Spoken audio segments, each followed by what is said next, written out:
So what could be the safest place in a plane to sit? Survive an accident in case the plane crashes if you sit in the last third of the plane. So next time you go on a plane and your viewers get on a plane, they know where to sit now. They know where to pick their seat Yeah. during web check-in. Yeah.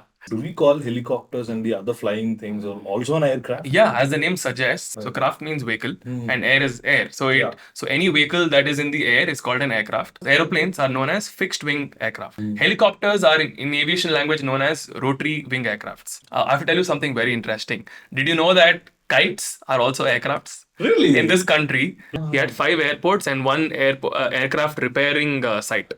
Okay, so Adipurush wasn't wrong. probably, I mean, a lot of these things are inspired. Hijacks. Can you tell me any of the stories, regarding the hijack? There was this Indian Airlines flight IC814. There were these hijackers who were already on board with a whole lot of ammunition, and the plane took off without getting refueled. Without getting Refueled. This entire operation took 7 days, and they were not allowed to go to the restroom, and it was a horrible situation. Not allowed to go to Yeah, it was. I mean, there have been lots of movies and documentaries made on this.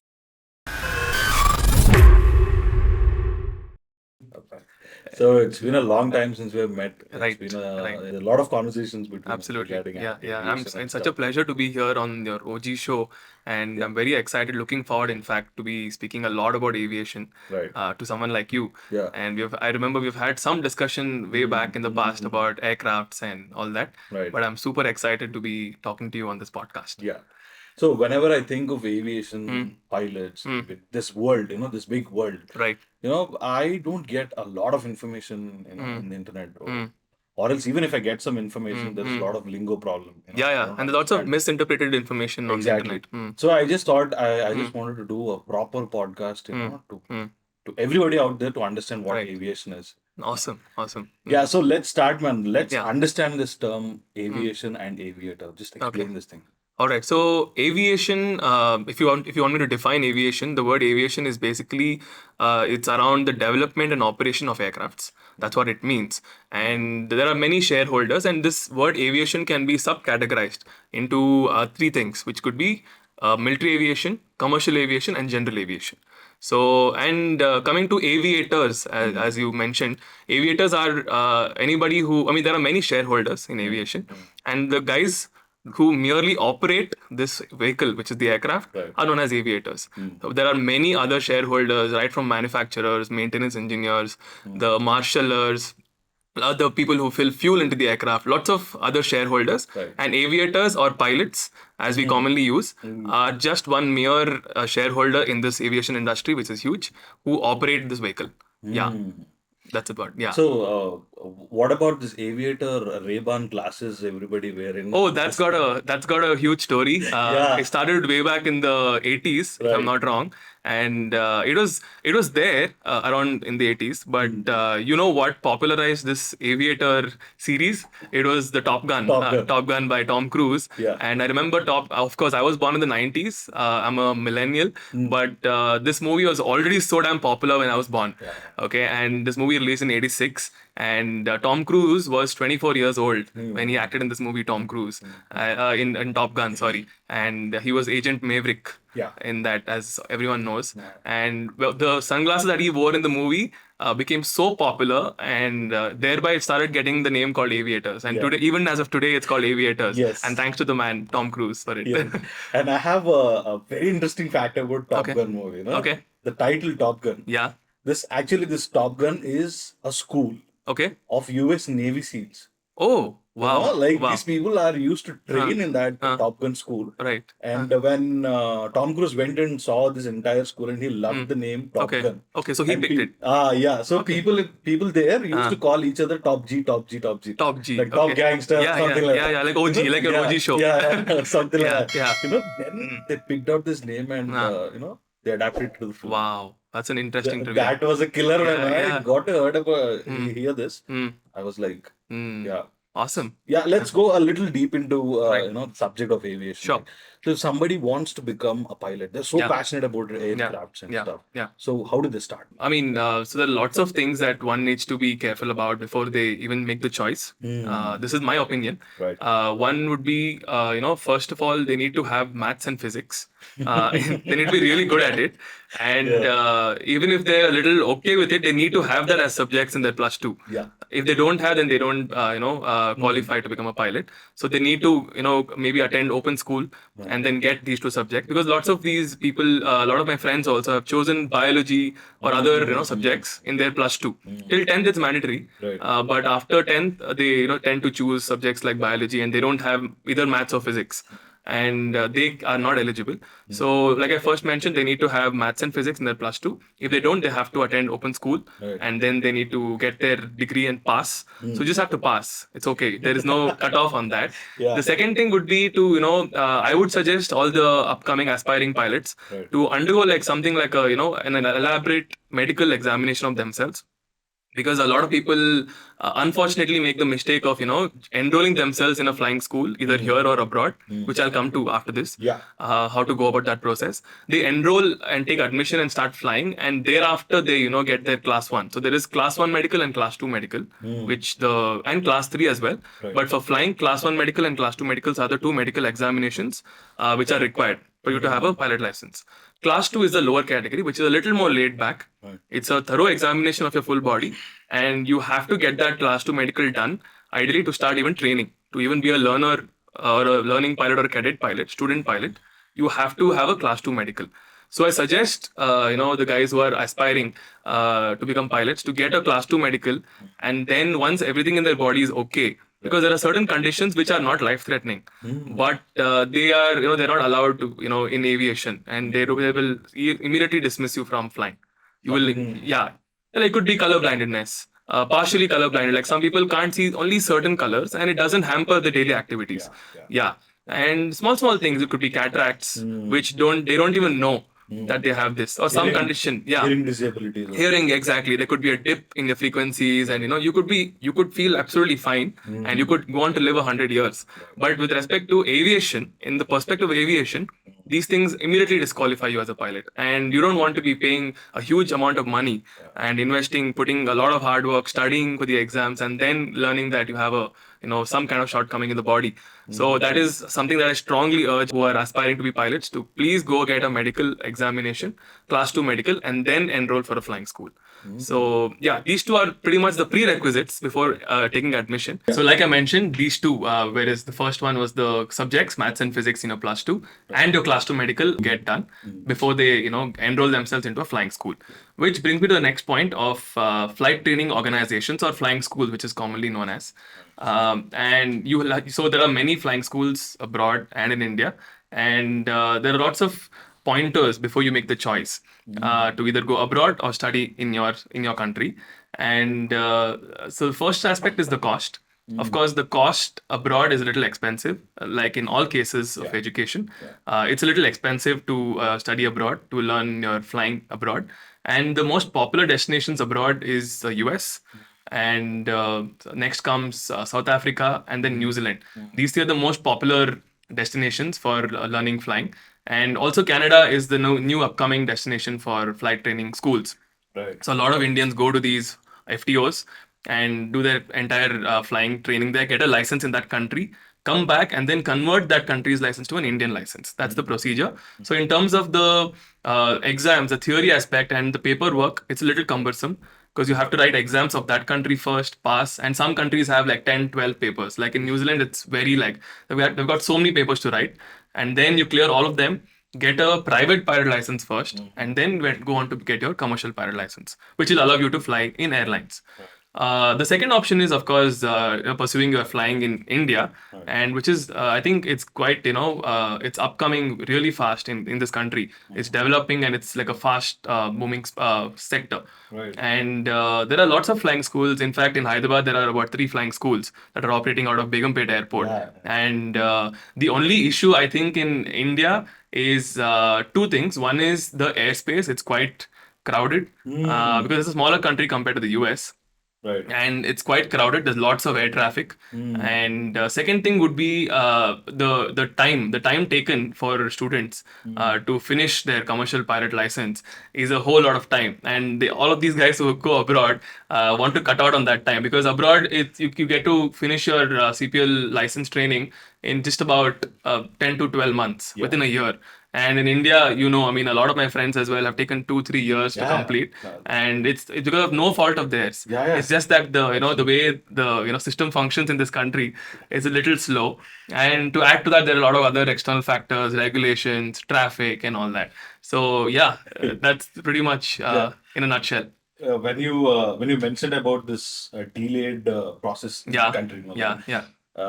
our friend, Ashok, Yeah. he's been once in a while. I was asking him about an examination he needs to write, Right. and he needs to pay to that examination or some Yes. 10,000 rupees or Yes. stuff. Yeah. So sometimes he's saying that the money got debited, Yeah. but it didn't got credited in the other account. Yeah. Now what should you do? I mean, I have to pay again. Yeah. I know. Like that's what I I was mentioned like, about yeah, it the is. way the system functions here. I mean, it's definitely improving, Yeah. but it's still definitely lagging behind when you compare to the other countries in the West, and that's a little annoying, because a lot of these, like you said, a lot of these payments for licenses, for your a lot of things, even examinations, you got to write 5 exams, Right. and then you have to go and fly 200 hours and then get your pilot license. So at a lot of these junctions, you have to be transacting with the government, and all of these are government websites. They always have these server downs or like slowed down moments, phases.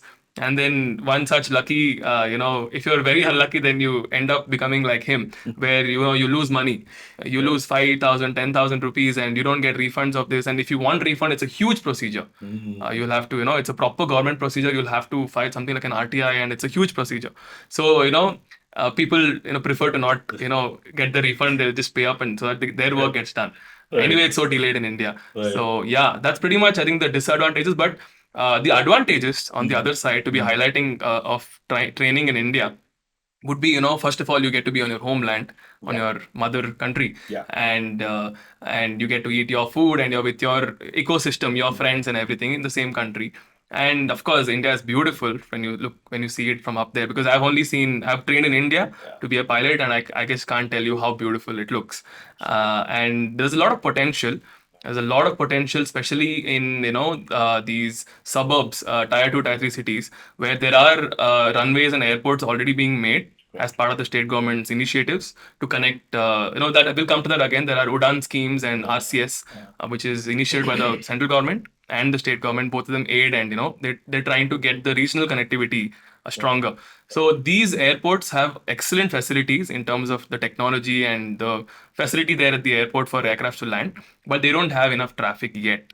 So these airports, tier 2, tier 3 cities, become very, very important points for flying schools to operate from, because they get to use the facility in a real world environment, interact with bigger aircrafts, and the students get to fly in proper runways, but with less traffic as compared to a city like Hyderabad, Bangalore, or Mumbai. So India is definitely an upcoming space, like I mentioned initially, also for the flight training sector, but it still needs to pull up its socks. And probably the main pointer in people when they consider here or abroad is the time. Time. Yeah. So as you mentioned, physics and maths and physics Yes. are the most important things, Yeah. and also a little physical disabilities. Yes. What about the sight? So yeah, this is again a misconception that a lot of people have. So you definitely, if you have some power, you can definitely fly. It's not a problem. You can wear specs and fly, Yeah. and there is no issue as such. The only thing that the aviation regulatory body here in India and abroad say is that the vision needs to be correctable to 6 on 6 vision. That's all. So if you have some power with the use of lens or surgery or spectacles, if you get the vision after using these spectacles or whatever aid, if you get it down to 6 on 6, then you can fly the plane. There's absolutely no issue. But if you have excellent sight and you have color blindness, you cannot fly. So, this is a misconception. People think, oh my God, okay, these 8th standard, 10th standard kids who aspire to become pilots, they're like, no, I can't become a pilot because I have specs.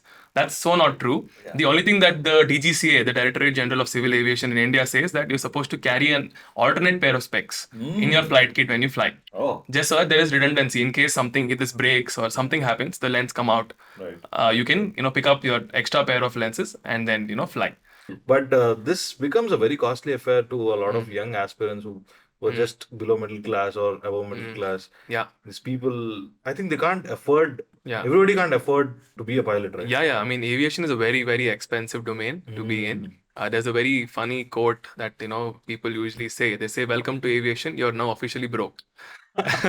Because it's so expensive. Yes. Everything right from the, getting your medical exam, done and applying for the exams and writing your exams and then enrolling yourself in a flying school. Right. It's such an expensive affair. Yes. And, for you to become a pilot here in India today, it'll cost you anywhere between 40 to 60, 65 lakhs. And that is just for you to be able to fly, start flying as a first officer or as junior first officer in an airline. So it is quite expensive. And if you choose to go abroad, it's even more expensive. So I thought in India it would land somewhere about 1 crore. not really. So the pricing for obtaining a commercial pilot license here in India today is anywhere between 40 to 45 lakhs today. Right. A decent flying school. Right. And after which you get your commercial pilot license. Right. But with that, you can't really join an airline. You will have to, so let me tell you something very interesting. So like how you have your driving license, right? Yeah. It just says, okay, this Vignesh can drive a car, Yes. a powered four-wheeler, or say a two-wheeler with gear or without gear. It just says that. It doesn't mention the model in it, which models you can drive. So in pilot licenses, it's different. So the pilot license carries the model that you can fly only. You can only fly that particular model. So you just can't fly anything you want. So if my pilot license says, okay, Maruti Suzuki Swift, I can only operate a Swift. I can't drive an Innova. Right. It's like that. So we learn on smaller planes when we are being trained in our flying schools. And airlines don't have these small planes. They have huge planes which carry like 180 passengers. So then we'll have to go after obtaining our commercial pilot license. Yeah. We will have to go abroad or do something known as a type rating program. Right. So then you enroll yourself in another academy, a type rating academy, Yes. and then learn the plane that you want to be flying in the airline that you want to join. Yes. And that will cost again anywhere between 12 to 20 lakhs, 25 lakhs upwards. And then once you learn how to fly that plane and then you come back and apply for an endorsement, then the DGCA puts that plane model also. It endorses that plane model on your license. Then you approach an airline for a job and you attend their interviews and say, I can fly the airline that you have, the aircraft that you have, kindly hire me. And then there's a whole lot of procedure that they have before they hire you. Right. There are rounds, there are group discussions, there are personal interviews, there are written entrance exams. Yeah. And then you go on to become a pilot. And during all this, you will have to maintain your health. You will also have to do things like, there is something known as English language proficiency, Right. AELP. Right. So your English, your command over English is also tested because you could be flying over China or countries where the English is not the main language, and you need to have the common common language to communicate with them. The common lingo. Common lingo, exactly. So so there's something known as aviation telephony, radio telephony, which is like a common language across the entire world. Okay, so all pilots, even if you're flying over Japan or Russia or wherever, you will speak the same language, and so there are licenses that you have to get. So you write something known as IELTS, like something like IELTS that you write, but it's called AELP, which is the Aviation English Language Proficiency. You get a license for that as well, and you're graded based on how good your English is. So if you're a level 3 and below, you fail. And level 4, 5, 6, you pass, 6 being the highest. If you get a level 4 during the exam, it's an interview like this. And then you're graded a level. You're awarded a level. And in level 4, if you get, then you get 2 years of validity. After 2 years, you have to again come and speak, give the exam, talk to the examiner in English, and then he'll award you. Level 5 every 6 years. And level 6 is lifetime. You won't have to, ever get that test. So there are lots of things which are expensive and which are very sophisticated. And you know what? Like, when you join an airline, you get controls of a 800 crore machine. Okay. So they won't give it to you so easily. Okay. You will have to, go through a lot of processes. And then once you're completely ready and they test you in and out is when they'll hire you. So, it's that direct. Yeah. All right, yeah. Yeah. So you just give me some random cool facts about aviation that people don't know. Sure.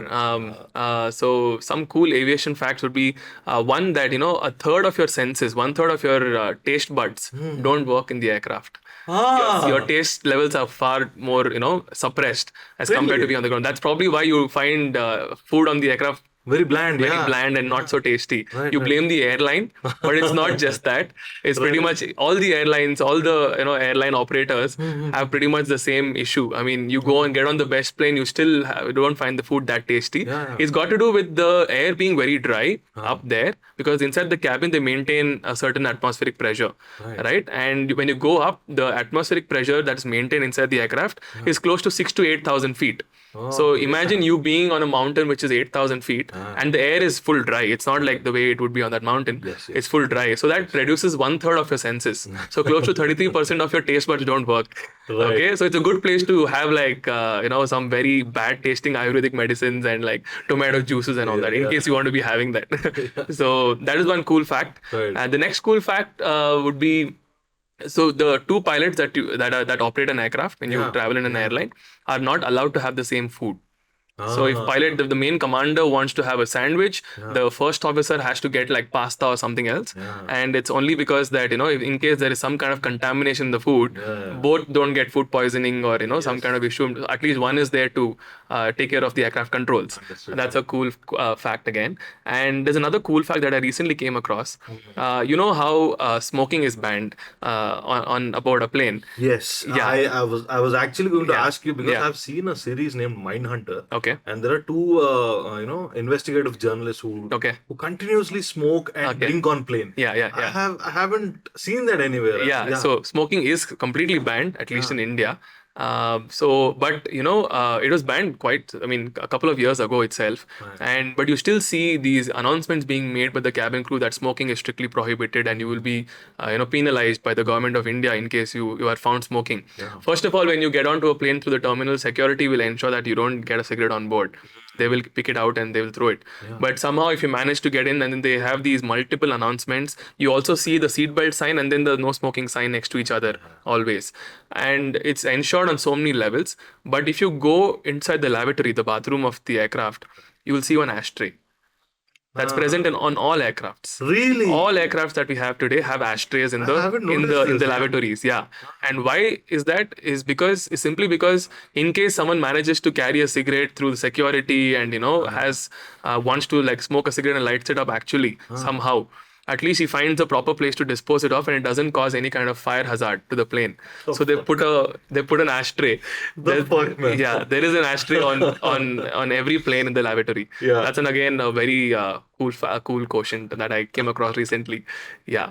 So basically, when we talk about the aircrafts, Yes. and an aeroplane is an aircraft. And Yes. Do we call helicopters and the other flying things also an aircraft? Yeah, as the name suggests, aircraft, as in it's a craft, it's a vehicle which goes in the air. So craft means vehicle, and air is air. So so any vehicle that is in the air is called an aircraft, and a helicopter is also very much an aircraft. So where an aeroplane that we generally fly in and an helicopter are different is in the fact that aeroplanes are known as fixed wing aircrafts. Yeah. So they have a fixed wing. Right.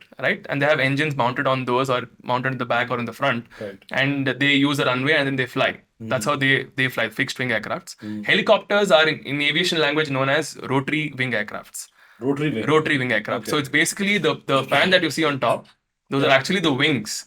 Pretty much the wings. They function as wings, but it's rotary wings. Right. So it's much bigger than the propellers that you see in smaller aircrafts, right? The blades of a helicopter. Yeah. So if you see a helicopter, it's pretty much not designed to fly. In terms of aerodynamics, it looks like one huge blob of stone. Yeah. So that fascinates me a lot. Like how something like this, like a round piece of metal, how can it go up in the air so effortlessly and land wherever? It's really fascinating to me. So that's a rotary wing aircraft. Yeah.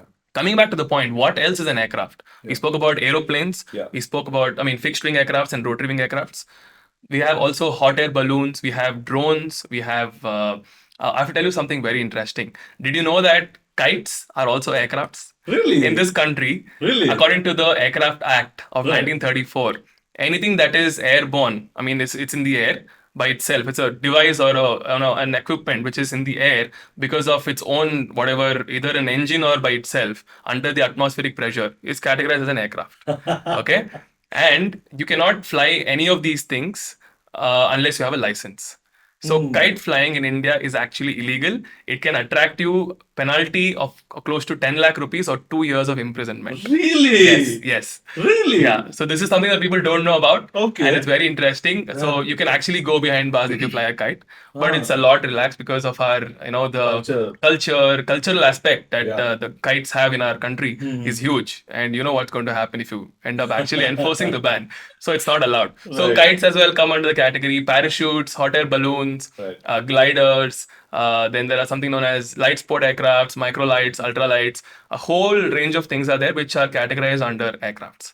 Yeah, so this is super interesting. Yeah. Yeah. Actually, when I got to research about these things now, I've gone through a lot of these physics equations, these physics principles and all these things. Yeah. When I got to research about this what do we call it? The wings, the wings of an aeroplane. Yes. These planes are curved on the top. Yes. And it is straight on the bottom. On the bottom. So which creates a pressure, acupressure. Yeah. And makes it move forward. Yes. So I mean, in more technical terms, I would like to explain. So basically, if you see an airplane, it could be any aircraft. It's got four forces acting on it. One is thrust, which is acting towards the front, which is propelling the aircraft or the aeroplane to move forward. And the opposite side of the thrust is drag, which is trying to stop it. Okay, so thrust and drag in the opposite directions, front and back. And then top and down, there is the weight acting downwards and there's lift acting upwards. So these are the four: thrust, drag, lift, weight. These are the four forces acting on an aircraft. And coming to the point that you mentioned about this curve on top and flat. So on the wings, that's known as a camber. Okay. Camber. C-A-M-B-E-R. Right. Camber is the technical term in aviation. So aircrafts which have like a curve on top and a flat bottom is known as a positive camber. So it's got that curve on top and flat down. Some have ulta. Some have curved down, and so it's used for different purposes on the aeroplane, depending on where it's installed in the plane. If the same thing is installed in the tail, it's usually ulta. It's got that flat on top and it's got a negative camber. And like you mentioned, there's a pressure differential between the top side and the bottom side of the wing or the elevator or whichever part of the aircraft, which is giving it lift. And this differential is causing the lift to happen, is causing the lift to occur, and the airplane is going up. So the pressure differential is the most important part why you're sitting so comfortably in that airline and just watching out. So if there was no pressure differential and the shape, there's a reason for everything in a plane. There are lots of things which are very intricately designed. So yeah, that's about it. Yeah, when you talk about every shape has its own meaning, and while we come to this topic of aerodynamics of a plane. Yes. Can you go a little deep and into this? Yeah, I'm sure. So see, a lot of let me start with the history then. Yeah. Because there's a whole amount of work that was that has been done in this industry, in the aviation space, that I have to get to the history now and then explain who did what and how many shareholders, and I have to tell you about certain architects of aviation. So the earliest known design of an aircraft, of an aeronautical design, was put down on a plan by this man known as Sir George Cleley, and I think it was in 1799, so 18th century. The last year of the 18th century is when this man, he's also known as father of aviation, by the way. Many people don't know this. Sir George Cleley is known as the father of aviation, and he put down the first plan of an aircraft. Eventually, I think about in the mid 1800s, I think 1853, if I'm not wrong, is when he got on to actually make a glider, design a glider, a proper huge size glider, and he got it to fly as well with a rope. Something like you can think of it as a kite, a huge kite, but tied with a rope, and a huge kite, like a real size kite. So how did he even do that? Yeah, so he had designs which he had, according to the physics equations and all that, like you mentioned. A lot of theories he put down on paper, and he came up with the design in 1799 itself. And he went on to, fly this glider for the first time. And that was super cool. And around the same time, there was another man in Germany, I think in Berlin, known as Otto Lilienthal. Okay, Otto Lilienthal was a crazy guy. So this guy, between 1891 and 1896, almost towards the end of that century, 19th century, he at least designed about 16 different kinds of gliders based on the designs that was already there by Sir George Cleley and all that. and he designed 16 different kinds of gliders, and he had close to 2,000 successful flights. Whoa. Yeah. And this man, he documented all this as well. Like he designed gliders and he documented in terms of video. There are videos on the internet, I'm sure. And this went on to prove that, before this, everyone found George Cleary and everybody else who thought they could fly as fools. They said this is fool's errand. You can't do something like this. Something so heavy, even say a small piece of rock cannot fly. But these guys proved them wrong. And how? They documented it in videos and all that. And this man, Otto Lilienthal, a German from Berlin, went on to have about 2,000 successful flights, as I mentioned. And he was another crazy guy. But unfortunately, the next year, I think one of his last flights was in 1896, where he was flying this plane and the glider, and then it had a nosedive, and then he fractured his spine, and the next day he died. In fact, if he was alive, probably he would have gone on to invent more things. So this is the story about gliders, how these flying devices were first designed and conceptualized. Around the same time, the late 1800s is when the Wright brothers from the US were working on their model, and they were super interested. Again, it's a very interesting story. The popular bit, of course, everyone knows that Wright brothers were the first people to invent an aircraft and fly it, a powered aircraft. Right. And they have the title to have invented the powered aircraft, Right. which had an engine mounted to it. Yeah. But the interesting side of the story is the Wright brothers. There's Orville Wright and Wilbur Wright. These are two brothers. Wilbur was the elder one. And incidentally, they had no interest in any of these things. Really? Yeah, they had no interest. It was this one day, one evening, their father came home with this small toy, which is a paper kind of toy. Yeah. And instead of just giving it to these boys in their hand, he just threw it up in the air. But that didn't just fall. It went on floating to the corner of the room and then fell. Okay, they were like, how can this happen? Like, why did it go floating for some time and then land there? And that was the starting point to their, entire research. That was the trigger. Yeah, that was a trigger. Wonderful. And yeah, that one toy led to the entire invention of powered aircrafts itself. It's so fascinating. So these guys, so on that day, the December 17th, 1903, is when the first ever powered flight took off by the Wright brothers. And again, that day was a very interesting day. They had this full model made and everything was okay. And this day they chose it was a good weather day. And they chose to, launch their first and make an attempt. And both these brothers had a toss as to who will be airborne. It can have, the aircraft can take only one person. Okay, they had a toss. And the elder one, Wilbur Wright, won the toss, and so he was supposed to get on the plane. So he went on the plane, and his younger brother Orville, he helped him out, and kind of got everything ready. And once the plane was just about to take off, it didn't take off, and it just fell down back. It had some issue. So since Wilbur had already finished his chance, he came down because his chance was to fly on this attempt. So next chance was by Orville, the younger dude. Yeah. So the younger guy, Orville Wright, went on the plane second time. And then when they tried to take this plane off, the plane took off. So the credit of first airborne guy was given to Orville Wright, the elder one, because he lost the bet. Yeah. And so the first flight that Orville Wright piloted, it lasted for just 12 seconds. And it 12 went seconds? 12 seconds, that's it. But it took off with the power of the engines. So that was the biggest invention about. I mean, that was the biggest discovery. Right. First time something, an aircraft or a glider with an engine on it took off.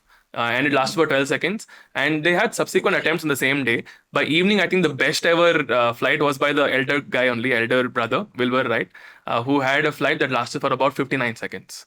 59 seconds. Yeah, and it went on to a distance of about 800 odd feet. So that was the story of Wright brothers in a nutshell. And of course, they went on to do a lot of things in the future, and they contributed immensely in the field of aviation. But drawing parallels to the same time frame in India. In India, there was this very interesting story of this man known as Shivkar Bapuji Talpade. Okay, he was born in Maharashtra. I think in the mid 1880s, 1800s, mid 1800s, and he in 1896 he was born in a very traditional family in Maharashtra. Yeah. And he early on in his age he got on to learn a lot of Vedas and all that, and he had looked for mentions of flying in the Vedas. And he picked it up from there, and he met this man known as Subbaraya Shastri from Karnataka in Kolar. Right. And he reached out to him, and this man was the author of a book known as Vaimanika Shastra. Oh. Okay, yeah, it had the scriptures of how to make an aircraft. and who he Really? yeah. So Subbaraya Shastri, this man who wrote the book, he Okay. credits. I mean, he claims that he got all this knowledge from this saint known as Bharadwaja. Okay, so lots of interesting anecdotes. And so this man Shivkar Babuji Talpade, he took the scriptures from Subbaraya Shastri, and he said, I will try to make a plane. And he, in 1896, the same year Otto Lilienthal died while he was flying a glider. The same year, this man here in India had a plane ready. Oh. And this is at least 7 years before the Wright brothers even took the first plane off in the air. Okay, 7 years before the first, according to history, the first ever powered aircraft took off. In India, we had Shivkar Talpade, who had a plane ready and flew as well. And the plane took off at Bombay's Chowpatty Beach. It took off and it lasted for a whole 18 minutes, not like 12 seconds that the Wright brothers flew for. 18 minutes, and it flew to a height of 1500 feet. 1500 feet. Yes, 1500 feet. Right. Okay, 1000 feet above the ground. And that was 1500 feet above the ground is just amazing. I mean, It was a big win, man. very big win. Yeah. And in fact, the Maharaja back then of Baroda and a big judge as well were all evidences to this entire incident that happened there. And they were eyewitnesses. And you know how this plane was built? It was built on the technology of mercury ion engine. Okay. What is that? Yeah, Mercury? it didn't have any engine. It didn't have a powered engine as such. Okay. The engine that took it up was mercury.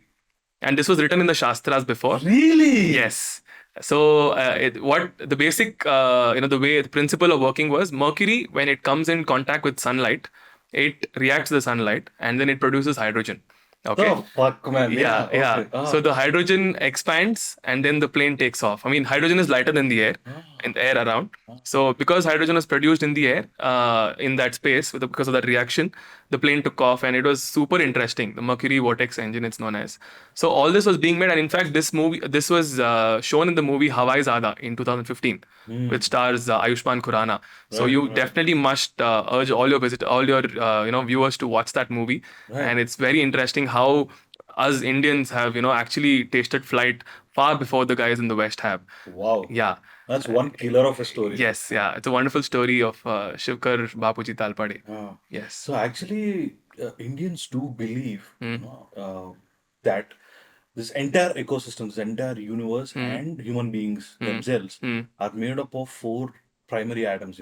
Okay. Hydrogen, nitrogen, carbon, oxygen. Oxygen. Okay. Okay. There are the mentions of all these gases, all these atoms in way back in our scriptures. Right. Absolutely. When you're saying about this thing, about that mercury and all these things, Yeah. I remember this thing. And I also remember another interesting story I need to tell you. So there is one guy related, his name is Millennial or something. I don't exactly remember. Okay. But this guy is the first guy to invent Huh. a car which runs on water. Wow. Right? What happened is this guy used hydrogen, the liquid hydrogen. Yeah. When the liquid hydrogen gets combusted, Okay. it generates a pressure that moves the car forward. Okay. He put this idea in front of the government. 2 years later, he was died, man. Oh my God. And his last death statement was, "My intentions were pure, but the world's isn't." This is a dying statement. Wow. Yeah. Somebody killed him, literally. Yeah, I'm sure. Yeah. I mean, there's a lot of these inventions made in corners of the world, and a lot of these stories don't come out in the open. And for example, was this story of what you told me now, and the story of Shivkar Talpade. So, Prithvi, when we talk about the history of aviation, Yes. right, as you mentioned about the world aviation, what happened in the history, Yeah. and the same time frame when it comes to India, Yes. I think there is a lot to speak about. Yes, absolutely. Indian culture. Absolutely. And it reminds me of way back written in scriptures. Yeah. Pushpaka, Viman, Yes. stuff like that. You want to say something about Sure, definitely. So thousands of years before all of this happened in the world, including what happened in India with Shivkar Talpade and Wright brothers in the West and everything. Thousands of years ago, we have evidence of flying mentioned in the Ramayana, and there is this concept of Pushpaka Vimana, and it's a very interesting concept. Yeah. And so apparently Ravana, who was the king of Lanka, was a huge aviation fan. Yeah, absolutely. I was about to come to that. Yeah, he was a huge aviation enthusiast Yes. in today's terms, and apparently he flew a lot of planes to get to his place. And before we come to Pushpaka Vimana, I would like to tell you, I mean, the word Vimana is a Sanskrit word, Right. and it's got two, it's made of two words. V, which means the sky, and Mana means measuring out. So, measuring the sky out with this vehicle is what a Vimana is. So, How it was creative that was. very creative, very interesting. And before we come to Pushpaka Vimana, Ravana had his main aircraft, which was known as the Dandu Monara. Okay, so Dandu Monara was the main aircraft that he flew, not just within the country in India and Lanka, even the entire Southeast Asia. He used to fly around everywhere, according to the scriptures. Okay. Okay, this was mentioned way back. Yeah. It's called the Dandu Monara. Right. And people can look it up on the internet. Right. And interestingly, the Civil Aviation Authority of Sri Lanka has very recently ordered an investigation into this because the public know about this. There's lots of evidence, with the public, and they've issued a statement that they want to investigate this. How Sri Lanka has played an important role for Ravana's kingdom.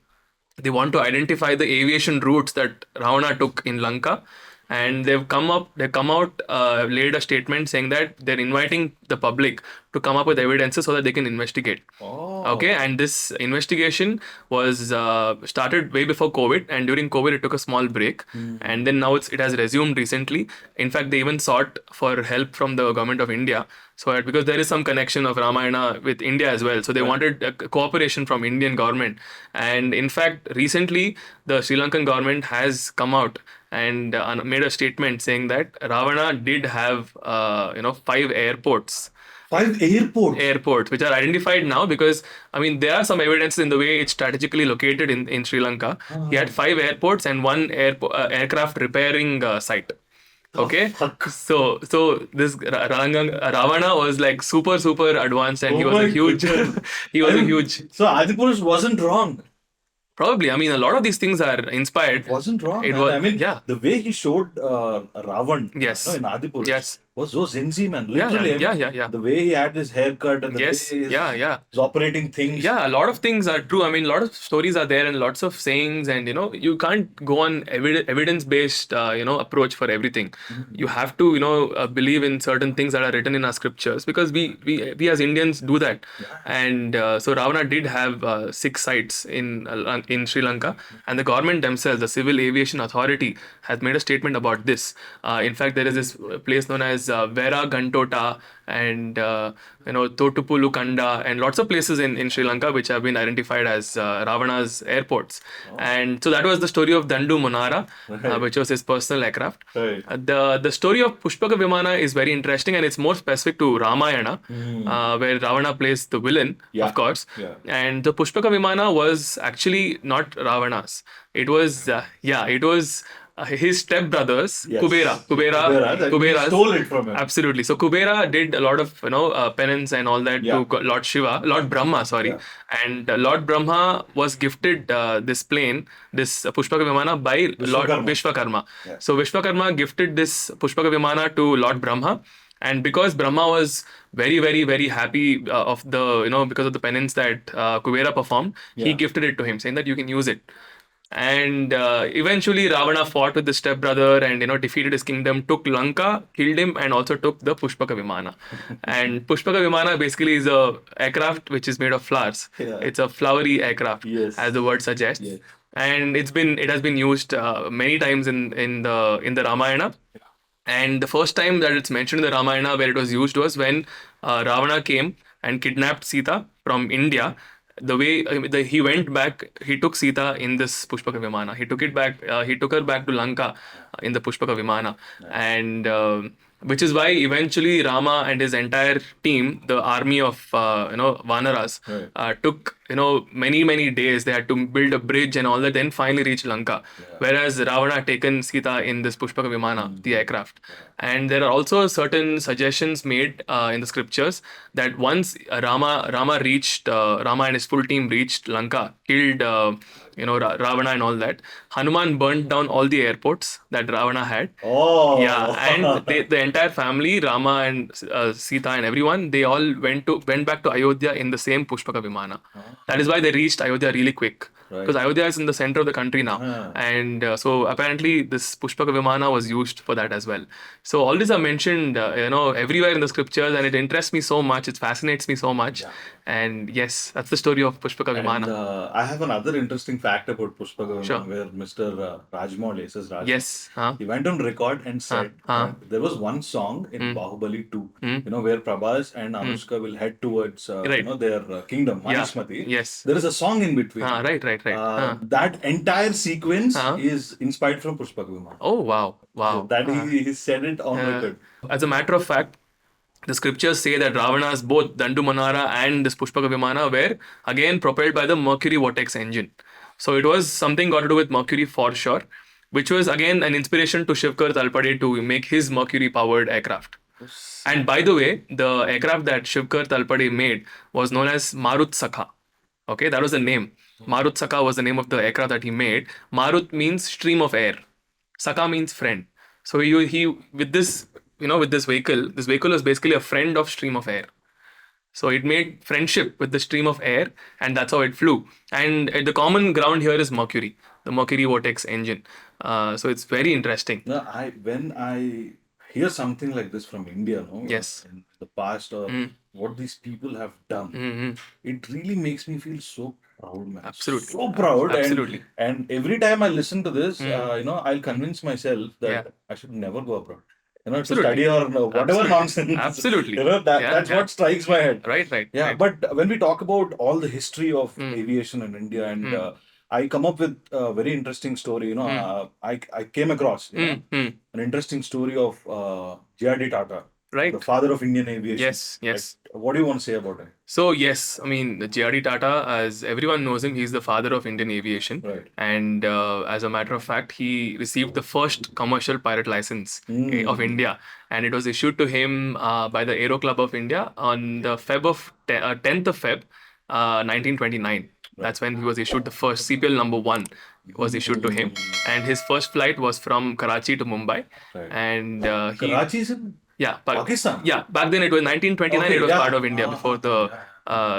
So after the independence is when it was separated, right? So during the 1929, 1920s, it was part of India, and he made a flight from Karachi to Mumbai, and that was the first ever flight that he piloted. And the airline that he operated was known as Tata Airlines, which eventually got nationalized and was bought by the central government under the Nehru government, and it was called Air India. It was actually divided into two segments. The domestic segment was known as Indian Airlines, and the international carrier bit was known as Air India.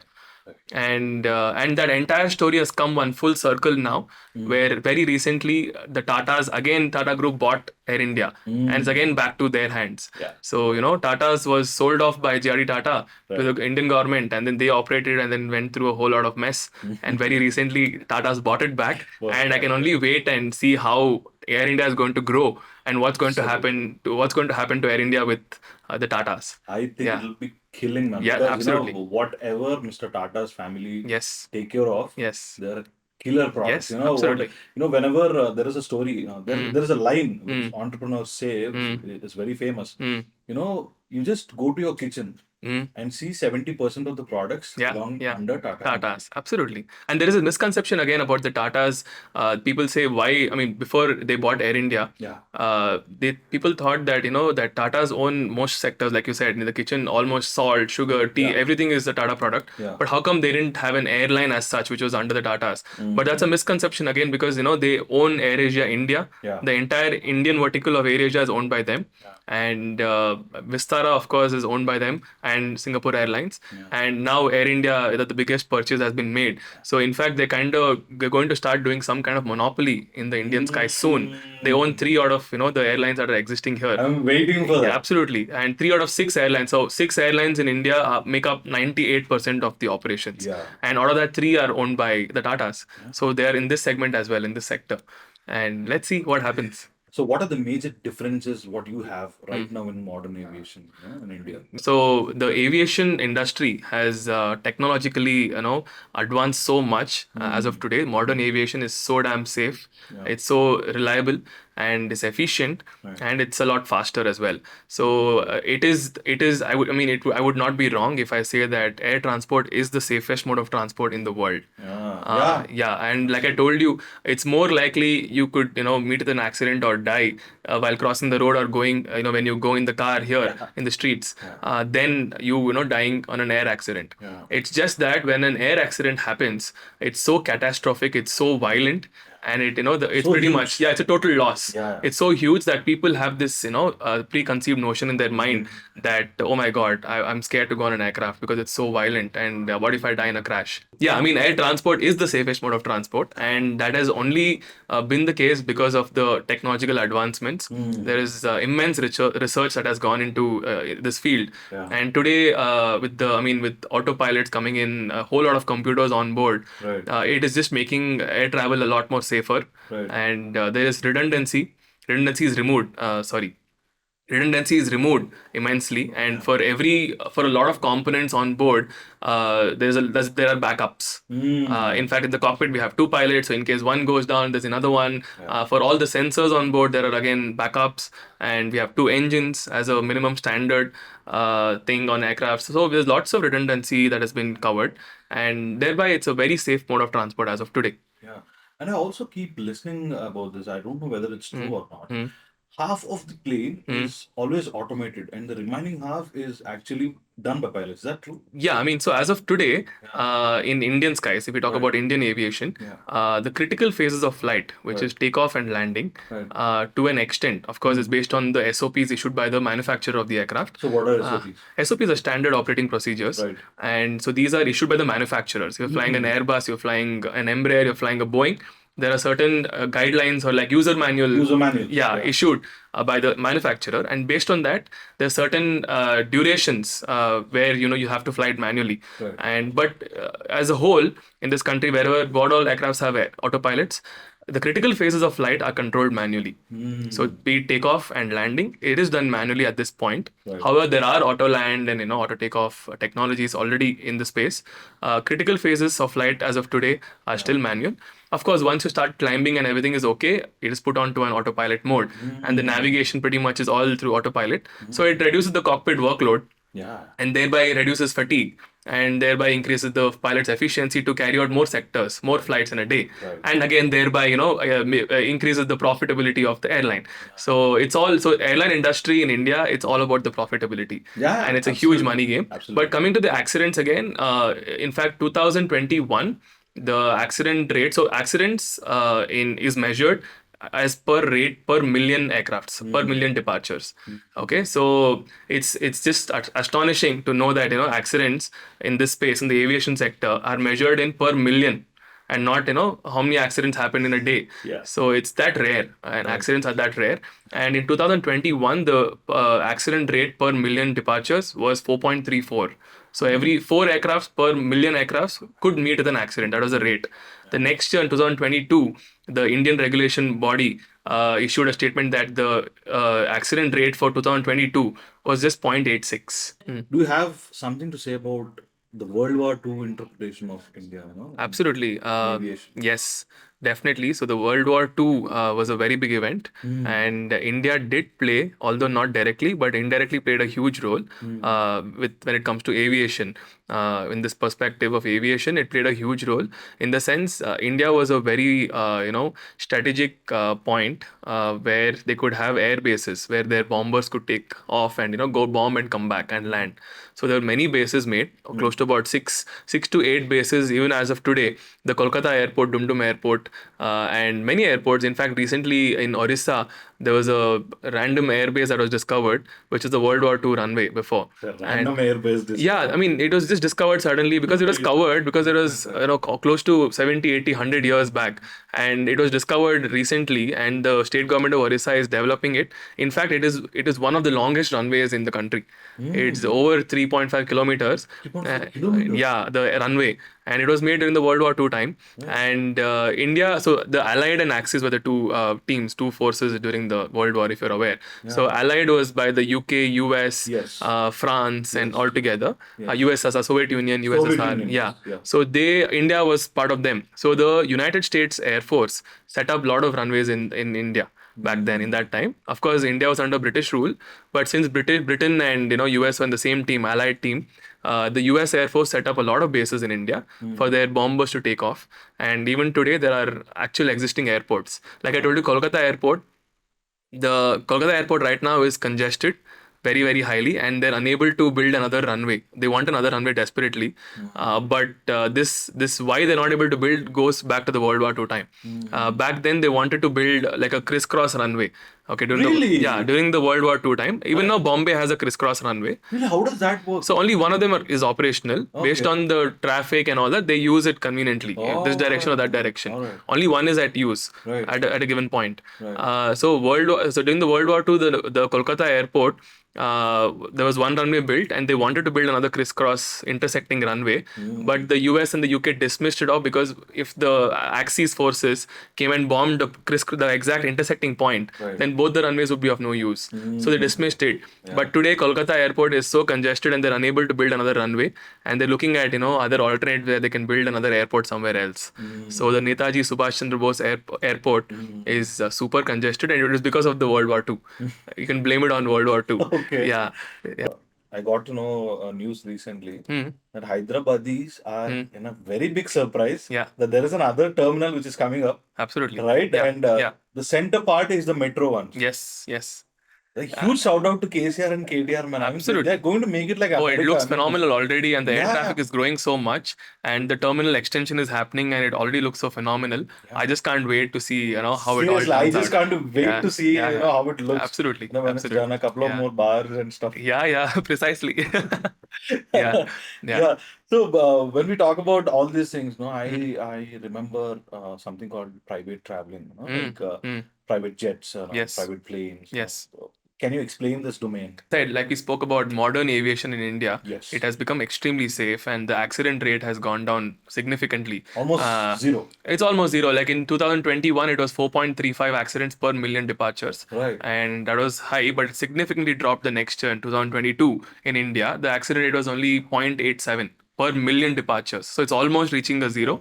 And the focus of the Indian aviation regulatory bodies has been to convert these accidents to incidents, which are more, small controlled, like something like a, runway excursion where the plane goes off the runway, or like a tire burst, or like minor incidents, as compared to accident, which are much bigger and which are sometimes fatal. Yeah. So they're trying to convert these accidents, reduce these accidents, and maybe just convert them to incidents so that there's no loss of human life or property. And yes, I mean, private travel in India is booming. And especially after COVID, it got accelerated even more. Right. There were a lot of private aircraft owners before COVID, Yeah. but after COVID, the guys that didn't own aircrafts as well are now chartering aircrafts from these private charter Charter rental. flights. Yes, from private aircraft rental companies. They're renting it out. So because they find it during COVID, what happened, right? There was a lot of uncertainty, first of all, with the flight schedule. Although it resumed, the flight operations resumed. First, it was unsafe for them because they didn't want to contract COVID by traveling in the regular passenger aircrafts. Second, there were lots of cancellations, and there's lots of, you had to wear that PPE kit, and it was horrible. And people who had the kind of money, who could, they could afford the private air travel, started, giving it a shot. Right. They thought, okay, we can try this. Let's see how this works. And once they saw it, they tasted private travel. Now they don't want to come back to passenger travel, right? Yeah. So they've gotten spoiled completely, and they love the way, the advantages that it brings. Absolutely. And a lot of new purchases have been made in the in the billionaire category among the Indians. And in fact, very recently, Mr. Kalanidhi Maran, the head of the Sun TV Sun group, TV network. yes, he bought one of the most expensive private jets. It's a Bombardier Global 7500, and it's one of the biggest private jets as well. super, classy, and it's got the state of the art technology on it. Yeah. It can travel close to about 7,700 nautical miles. So which means it can go to the US without a single pitch stop. So the issue that was there, in the recent times with these private jets is that they need like a pitch stop if they're going to the US, because they can't carry the small jets, right? Yeah. They're close to 15, 20 seater jets, Yes. and they can't carry enough fuel to go to the US without a pitch stop, without a fuel stop. So refueling stop. So Mr. Kalanidhi Maran has bought that Global 7500, and it's almost how much? It's about $70 million, which makes it close to about 600 crores. $20 million. Yes, it's about 600 odd crores. And in fact, Adar Poonawalla as well, his Poonawalla Aviation Company bought Global 6500, which is almost as good as that one. That's about 450 crores. And that's again a very state of the art aircraft, and that can fly about 6,600 nautical miles in one shot, in one takeoff, without any refueling. So it has been booming a lot. A lot of these super rich of India has been flying, and incidentally, there have been some very nice brands or charter companies that have come up in India. For example, there is this brand known as Jet Set Go, which was started by Kanika Tekriwal. She heads it, and she has a super inspiring story. You should check it out. And what they do essentially is that they're an Uber for aircrafts, private aircrafts. Uber for aircraft. Yeah. So you just so you can get on their app, or go get on their website, or call them on their hotline, and you can ask them that you want to travel, say, from Hyderabad to Delhi and Delhi Hyderabad, and you can book it on their app or whatever, and you can choose they have a whole range of fleet. They have aircrafts from the base category, from like a 3-4 seater or a 5-seater, and 3-4 seater. yeah, 4 to 5 seater is the basic small category, which includes again 2 pilots. In fact, like their pillows inside the aircraft are so customized. It looks so cool. It's one pink Jet Set Go kind of pillow, and a whole lot of luxury, features inside that kind of pamper anybody that's traveling in their aircrafts.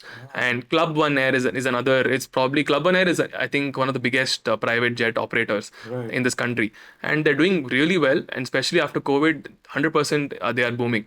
And I think the MD of Club One Air had once mentioned in his interviews that out of the people that rent their private jets out, 70% don't come back.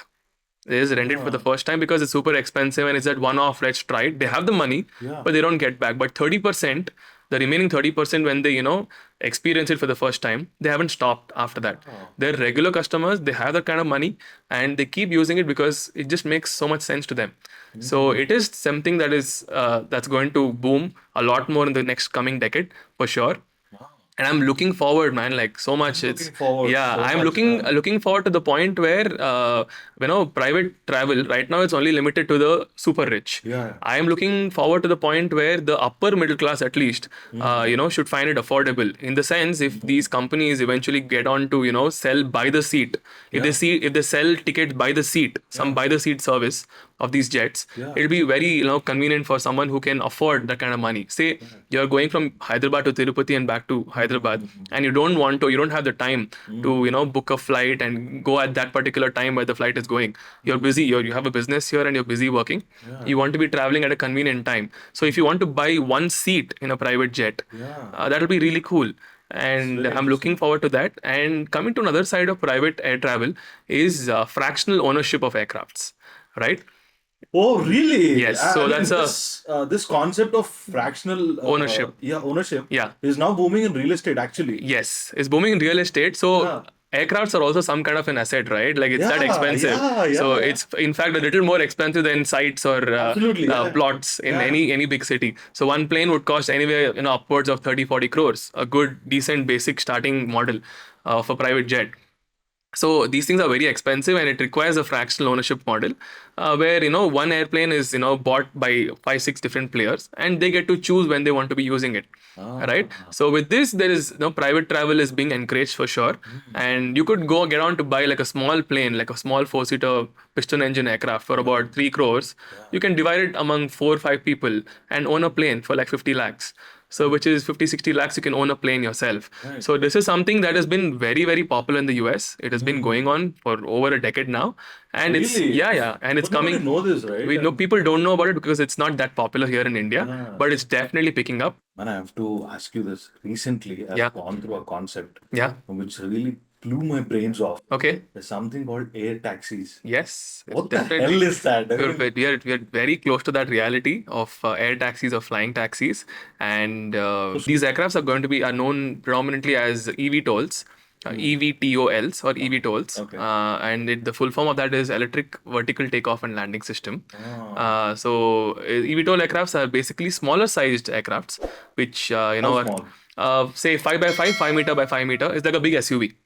That Oh, size. really? Yeah, Ah, it's that okay. size because it only makes it easy if it's of that size. Imagine a helicopter, it's so huge. Yeah, It yeah. can't land Yeah, in the city anywhere, come down, and it's so huge it can only land on helipads. So eVTOLs is a new concept which is fully electric first fully and electric. fully electric eVTOLs. So Oh, it is definitely fully electric, right, and which basically improves two things. One is it's sustainable because it's electric. right. Second, it also has very low noise levels. Imagine we have vehicles, we have cars and bikes on the streets of Hyderabad here, Yeah, and it's so noisy with them. yeah, Imagine having aeroplanes like flying so many of them. It'll be absolutely. super loud. So we Yeah, can't have such loud environments, and all yeah. this has been thought about from a really long time, and eVTOLs are being designed, and this entire study is basically known as urban air mobility or advanced air mobility, as they popularly call it in the West. So it's definitely in the near future. It's going to be a reality, and Ah, flying taxis are going to be coming soon. And I have to definitely mention a couple of firms that are working on it. There is this company known as Joby Aviation, which okay. recently got bought over by Apple. And Apple. yeah, Apple has bought When that did Apple company. come into Yeah, aviation? Huh? very recently they finished their transaction and they bought Oh, over Joby Aviation. that's so cool. And about 2 days before, I mean, 2 days ago, before we recorded this conversation, Yeah. just 2 days ago, the CEO of the founder of Joby Aviation said that his flying taxis will be in service in 2025. That's like 2 years from Two today, years from man. now, Yeah, yeah. yeah. And yeah, it's at least about 10 times faster than road transport. Yeah, And looking, I mean, if you ask me about the cost figures, yeah. there is a speculation that Joby Aviation founder once said that he's looking at a $5 per mile kind of cost, which $5. is okay, which is not, I mean, expensive, of course. Yeah, But there is this Indian manufacturer, eVTOL manufacturer again. In the yeah, Indian space, there have been, advancements made in the yeah. flying taxi space. And there is this IIT Madras startup called Okay. E-Plane Company. Imagine, you open up your Uber app, and then there is the first option, which is moto. You get a two-wheeler. Next is an auto. Then you have for a car, maybe you have three, four options. And then there's also Uber Air.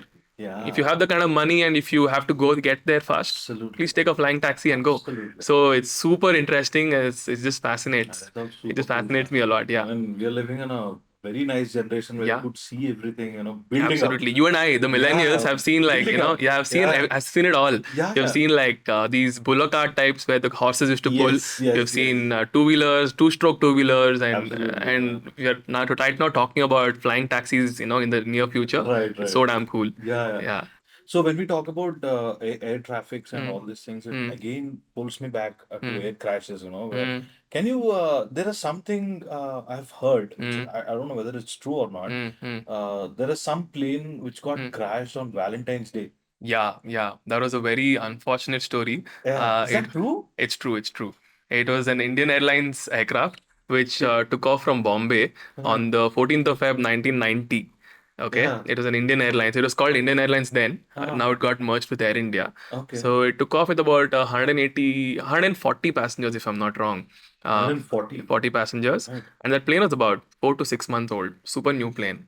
Okay, Okay. very new Airbus A320, Right. and it took off from Bombay. It was scheduled to land in Bangalore, Bangalore. in the old airport of Bangalore, the HAL airport, and pretty much it was an eventful flight. There was no issue as such through the entire journey. The flight was pretty much uneventful Right. rather, and once it started descending towards Bangalore, Hmm. there was a lot of errors made by the pilot according to the investigation. Okay. And he descended way below the actual glide slope, Right. and he went on to descend to a point where he actually touched down just before the runway at a golf course. So if you see the HAL airport, it's got a golf course just Yes. before it, Yes. which is the Karnataka Golf Association, Right. KGA. And then it crashed there, and then it was momentarily again airborne for some time. After which it hit like an embankment, and then it crashed completely. And I think about 92 people perished in that accident. They passed away because of, again, a lot of lapses. The aircraft caught fire, and most of the bodies were charred beyond death. In fact, the police authorities were forced to, do a mass burial of all the bodies because they couldn't even identify. Ah, They just called one person from every faith. They called a priest. They called a Maulvi. They called a priest from the Gurudwara, and then they had a mass burial, and then they closed the issue because it was that bad. However, about 50 odd people still went on to live and survive that accident. But it was just very unfortunate that it happened on Valentine's Day. Valentine's Day. Yeah. That there were lots of, I'm sure there were lots of people coming back to see their lovers in Bangalore, or they were traveling together as a couple, and it's a very unfortunate incident. Yeah. Yeah. So what could be? This might be a little stupid question, but so what could be the safest place in a plane to sit? Well, according to the aviation regulatory bodies, FAA and DGCA, Right. FAA is the US regulatory body for Right. aviation. It's called Federal Aviation Administration, and DGCA is Directorate General of Yeah. Civil Aviation.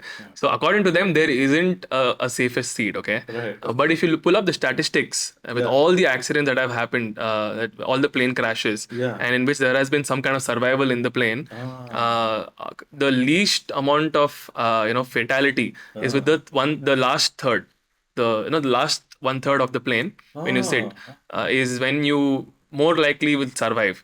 Okay, Oh, the if you divide the entire cabin Right. into three parts, Right. the first part and second part have a much higher, close to about 35-38% Right. fatality. You'll probably die there at a rate of 38%. But in the last third, 32% is the rate. So it's more likely that you will survive an accident in case the plane crashes if you sit in the last third of the plane. So next time you go on a plane and your viewers get on a plane, they know where to sit now. They know where to pick their seat Yeah. during web check-in. Yeah. Yeah.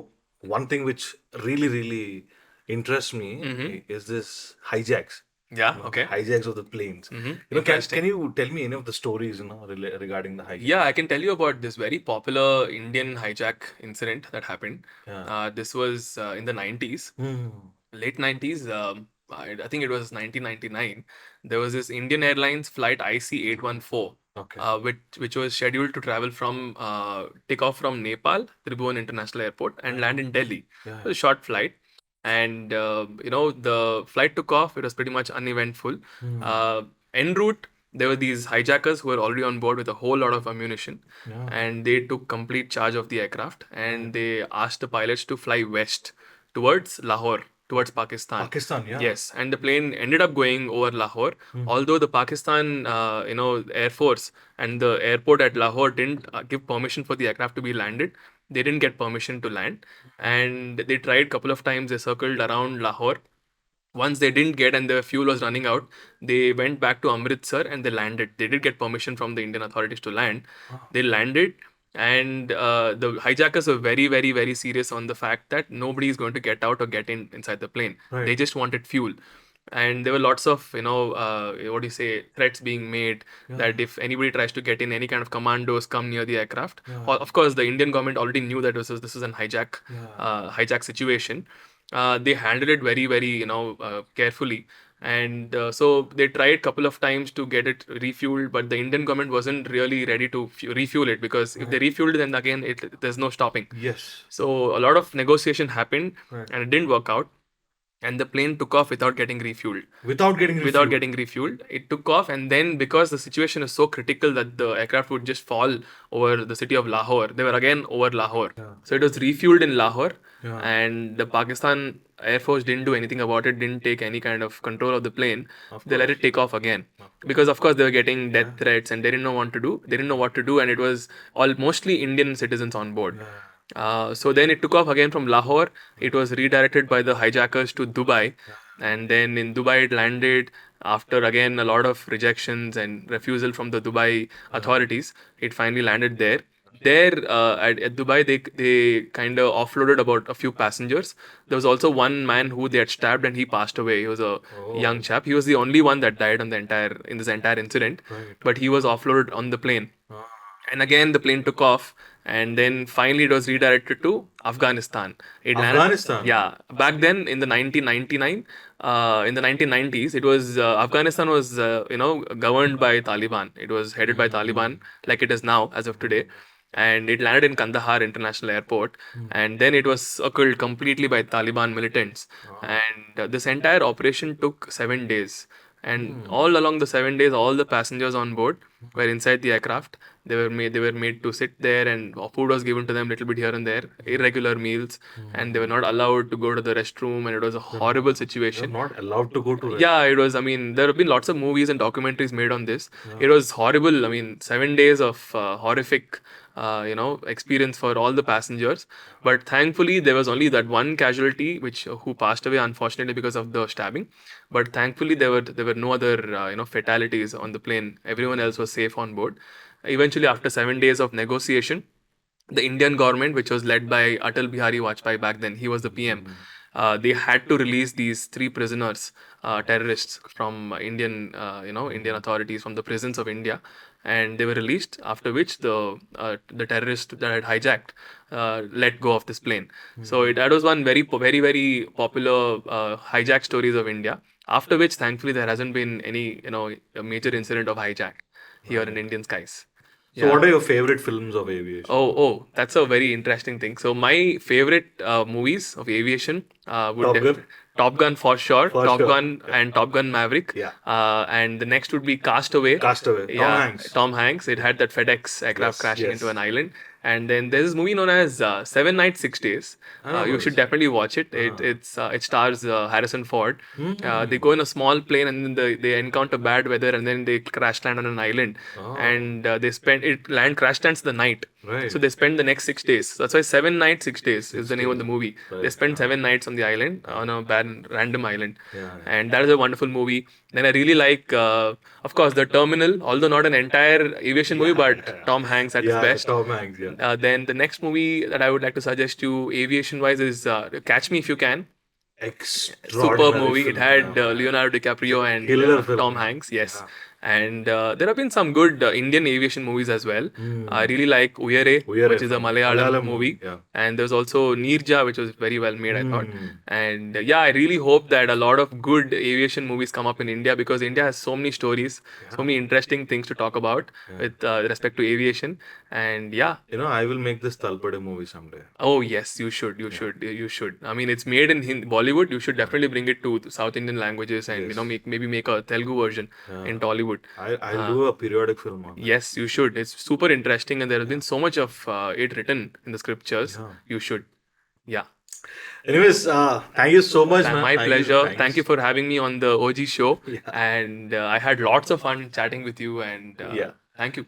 Yeah, Yeah, that's man. about it. I mean, looking ahead for your bright future. And Thank you. So I just forgot to ask you, how many flying hours do you have right now? As we speak, as of today, I have about 160 hours. I'm just finishing off my CPL training. Right. I did my licensing in private pilot license. I got that, and after I did my private pilot license training, I went on to do my commercial pilot license.